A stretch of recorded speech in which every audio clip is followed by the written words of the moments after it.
My name is Johnny Bluestar. I'm the CEO of New Galaxy Enterprises Incorporated, a media content development company. All our current efforts, whether creative or business content creation, broadcasting, or music, are aimed at producing media that is beneficial for individuals and for safeguarding our planet and uplifting its populations. To me, it is clear that the future of mankind lies out there, somewhere among the stars. But first, while working towards that fabulous future, we must immediately clear up the vast pollution and waste problems, do whatever is necessary to defeat global warming, stop the dangerous wars and internationally prohibited regime change, military excursions, and of course, all empire building. And above all, we must find a way to prevent nuclear war and the apocalypse of nuclear winter. We must save the homeworld. Then, clear of conscience, we can venture forward toward a destiny among the myriad worlds beyond our tiny solar system. To that end, I've been recently working on creating a spiritually based organization that will directly address issues that challenge our individual and collective survival, plus offer humanity a new chance to prosper and move forward in its development. The organization is called the Coalition for Planetary Empowerment. The purpose of this organization will be to empower the world's citizens to be able to reach their personal goals and to achieve the political power needed collectively to bring true representative democracy to all the various countries that now claim they are democracies. Accordingly, the main function of the collective goal of this organization will be to regain, maintain, and enhance citizen and human rights throughout the world, including the right to health, safety, and prosperity. In the following clip, Alexandra Ocasio-Cortez, at the time a recently elected new member of the House, plays a little game to demonstrate an aspect of the broken American system of governance, which directly challenges the existing state of representative democracy in the United States. Does she have a point? It's already super legal, as we've seen, for me to be a pretty bad guy. So it's even easier for the President of the United States to be one, I would assume. That's right. Thank you very much. Let's play a lightning round game. I'm going to be the bad guy, which I'm sure half the room would agree with anyway. And I want to get away with as much bad things as possible, ideally to enrich myself and advance my interest, even if that means putting my interests ahead of the American people. I have enlisted all of you as my co-conspirators, so you're going to help me legally get away with all of this. So, Mrs. Hobart Flynn, I want to run. If I want to run a campaign that is entirely funded by corporate political action committees, is there anything that legally prevents me from doing that? No. Okay, so there's nothing stopping me from being entirely funded by corporate PACs, say from the fossil fuel industry, the healthcare industry, big pharma. I'm entirely 100% lobbyist PAC funded.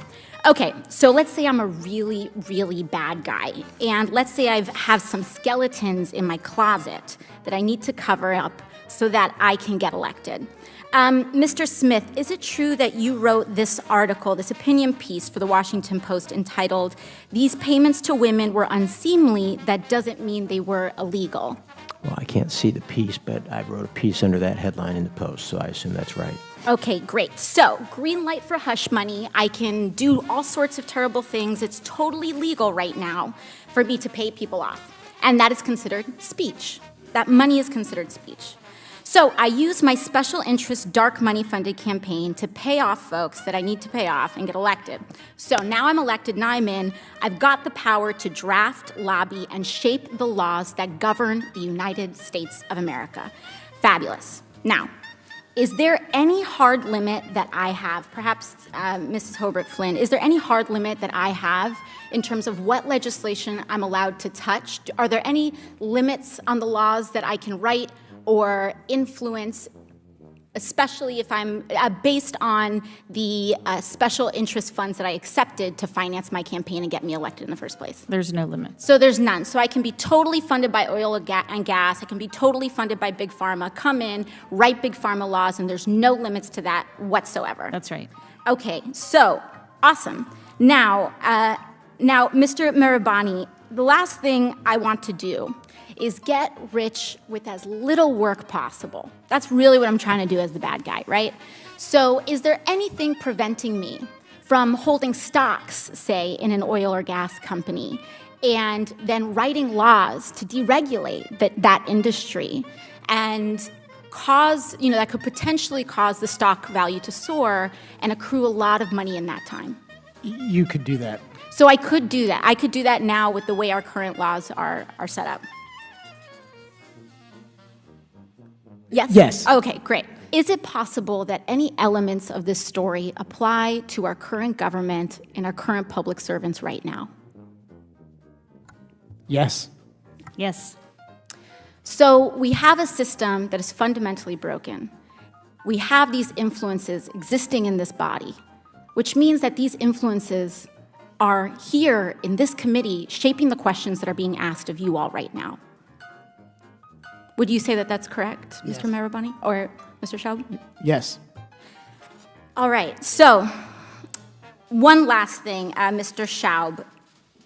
In relation to congressional oversight that we have, the limits that are placed on me as a congresswoman, compared to the executive branch and compared to, say, the President of the United States, would you say that Congress has the same sort of standard of accountability? Is there more teeth in that regulation in Congress on the president, or would you say it's about even, or more so on the federal? In terms of laws that apply to the president, yeah, there's just almost no laws at all that apply to the president. So I'm being held, and every person in this body is being held to a higher ethical standard than the President of the United States. That's right, because there are some ethics committee rules that apply to you. And it's already super legal, as we've seen, for me to be a pretty bad guy. So it's even easier for the President of the United States to be one, I would assume. That's right. Thank you. The goal is to make sure that government in these countries represent the needs of their populations, whose laws and regulations reflect the work of a truly informed and enlightened citizenry. Citizens of the world need to be protected from endless wars, the blight of poverty, freedom from starvation and disease, the dangers of climate control, and the threat, again, of nuclear extermination. There are problems common to every country in our homeworld. To accomplish our goal, we need funding.